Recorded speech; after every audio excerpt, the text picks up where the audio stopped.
In 2015, I was broke, jobless, and had recently been dumped by my girlfriend of 3 years. Her reasoning?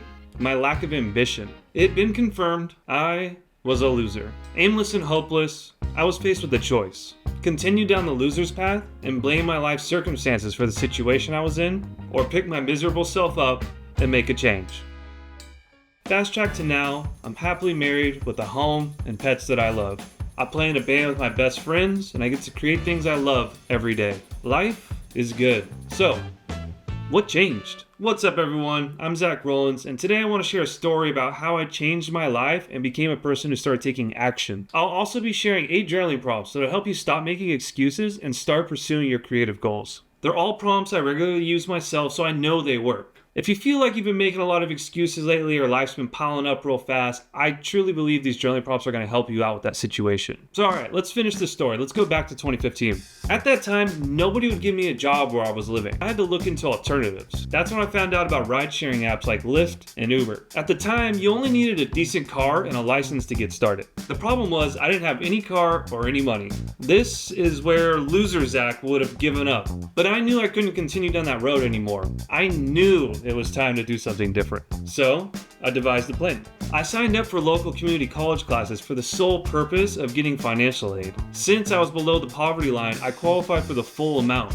$5,000. With that $5,000, I bought a Ford Focus. That Ford Focus became my business vehicle. At the time, these rideshare companies were giving out lofty bonuses for doing your first 30 rides. So, I drove that car out to the Palm Desert during Coachella weekend, and I drove day and night trying to get as many rides in as I could. That weekend alone, I was able to make an extra $3,000. I called a friend of mine living in San Diego, and I told him I'm moving down there.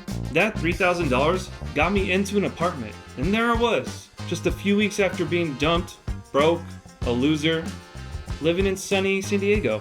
Suddenly, I wasn't making excuses for my life anymore. I was creating a new story to tell for years to come. A story about how I took control of my life. A story about taking action.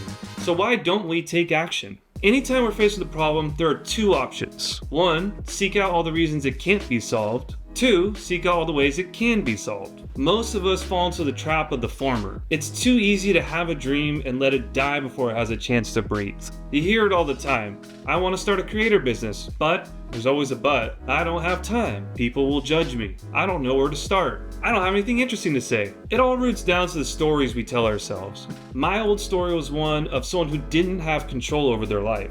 A story that allowed me to stay in my comfort zone, never taking action until I was broke, depressed, and alone. But what if you could change your story? What if the story you told yourself was one that got shit done and figured things out along the way? The type of person who says, I want to do this, what's the first step I can take? Most people think of creativity in artist terms, painters, musicians, graphic designers, video makers. But the real definition of creativity is finding novel and useful solutions to problems. Signing up for financial aid to buy a car instead of driving for Uber was an act of creativity. Last I checked, that one wasn't on the Google search for how to unfuck your life. Problems are opportunities. And in that moment when my back was against the wall, I saw an opportunity. To be a creative person is to be a person who creates their own reality. You don't have to be like me and wait till you hit rock bottom to start fixing things in your life. You can get started right away. If I had goals, a plan of action, and a belief I could achieve them, my life would have changed a lot sooner. And that's what I'm hoping to provide you with today. Journaling has become a new love of mine, one I wish I would have found all those years back when I was struggling so much. In an effort to find new prompts, I came across a great video by Dr. Izzy Seeley. In it, she details the belief-outcome axis. In simple terms, the stories we tell affect our thoughts and feelings. These thoughts and feelings affect our decisions and intentions. Those intentions affect whether we take action or not. The actions we do or don't take affect the outcomes in our life. Those outcomes create new beliefs and stories about ourselves or reinforce old ones. In essence, what we do builds proof that we are or aren't the person that we tell ourselves to be. I could tell myself I'm a marathon runner all day, but if I never go running, I won't actually have any proof that I am that person. Journaling gives us a tool to target each phase of the belief-outcome axis. It allows us to create new stories to tell while developing a plan for action. So here are some prompts to target beliefs and stories. When was the time you made something happen when the deck was stacked against you? That's the journaling prompt that led to the intro in this video. This prompt forces us to take a look at our lives and find proof of a moment where we overcame an obstacle even though we weren't sure that we could. If you can find proof that you are the type of person you want to be, then it can positively affect your thoughts and feelings. Here's another prompt I like. What is a belief that held you back in the past? Are there any beliefs currently holding you back? This prompt helps us see that we've had beliefs in the past that didn't serve us well, and by dropping them led to positive change. It also asks the question, are there some beliefs you currently have that aren't serving you anymore? I used to believe social media was for narcissistic influencers and scammers trying to rip people off on the internet. That belief prevented me from creating content myself, even though it's the most powerful tool for distributing ideas. I dropped that belief once I realized it was a story I was telling myself to avoid the fear of judgment. That belief no longer serves me, and by dropping it, I've been able to take action towards my goals. Here's a prompt that targets thoughts and feelings. What is your greatest fear about thing you want to do? What is the worst case scenario if it came true? Again, we don't take action because of the negative stories we tell ourselves, and most of these stories stem from a place of fear. I avoided creating content for the fear of being judged or looking stupid. But once I played the scenario out in my head, I couldn't find the boogeyman I was so afraid of. What was gonna happen? A friend saw my writing and said, "Wow, you're a loser, man." Then what? I'd still be alive. I'd learned that person wasn't a real friend. I'd built proof that I could take a hit and move on. Actually, it sounds like it might have been a good thing if that happened. At least then I'd know who not to waste my time hanging out with. Take a look under the bed and realize the monsters aren't real. Here's a prompt targeting decisions and intentions. What does my ideal Tuesday look like? I got this one from Sean Purry of My First Million Podcast. It's basically asking, what does your ideal random day of the week look like? Not your perfect vacation day, but your average work day. What are you doing? What are you working on? Who are you with?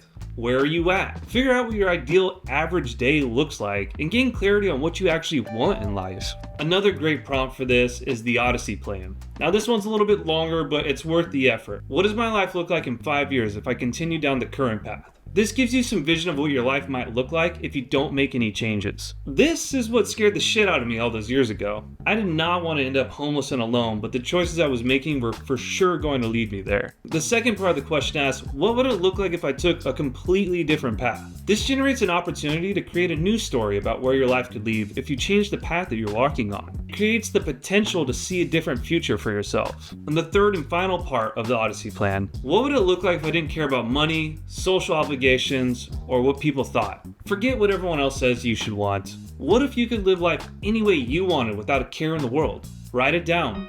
Imagine it. Nobody's gonna see it. It's for you and you alone to explore what your mind can dream of. And the truth is, all of it's possible. That's the new story you need to develop for yourself. The only thing holding you back from that reality is taking action. So the last thing we'll be targeting are prompts for action. What is the goal and what is the bottleneck? I talked about this one in another video that I'll link below, but it really hit home for me. If we know what mountain we want to climb, then what's stopping us? This prompt gets us crystal clear on what we want in life and the problem we need to solve to get it. Most people worry about problem number 37 out of 100 before getting started. This causes them to not end up taking action because they get overwhelmed with all the problems in their head. But the only thing you need to figure out is what's the next step. And that's what this next prompt targets specifically. What's one thing I could do today to get me one step closer to my goal? I literally ask myself this question every day now. If I know exactly where I want to be going, and I know one step I could take to get me closer, then I have nothing stopping me except for myself. And it really is that simple sometimes.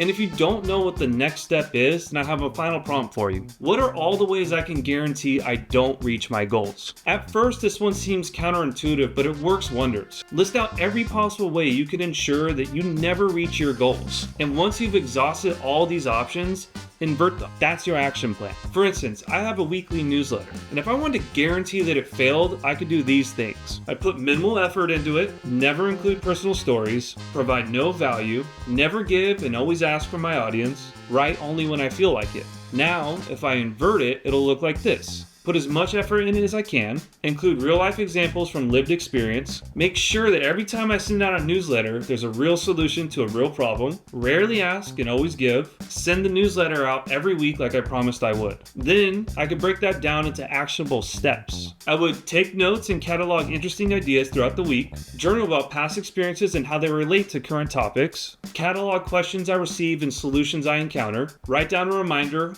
audience first at the top of the page, and finally, set a hard deadline. My ass better be writing Monday because Tuesday, the newsletter is going out. Now look, do you see the power in this? How can you fail when the steps are so clearly laid out in front of you? You don't need a coach. You don't need a mentor. You don't even need motivation. The only thing you need is to take action. Thanks for watching. Like and subscribe if you found this useful. I'm new here, so I appreciate all of it. Take care, guys.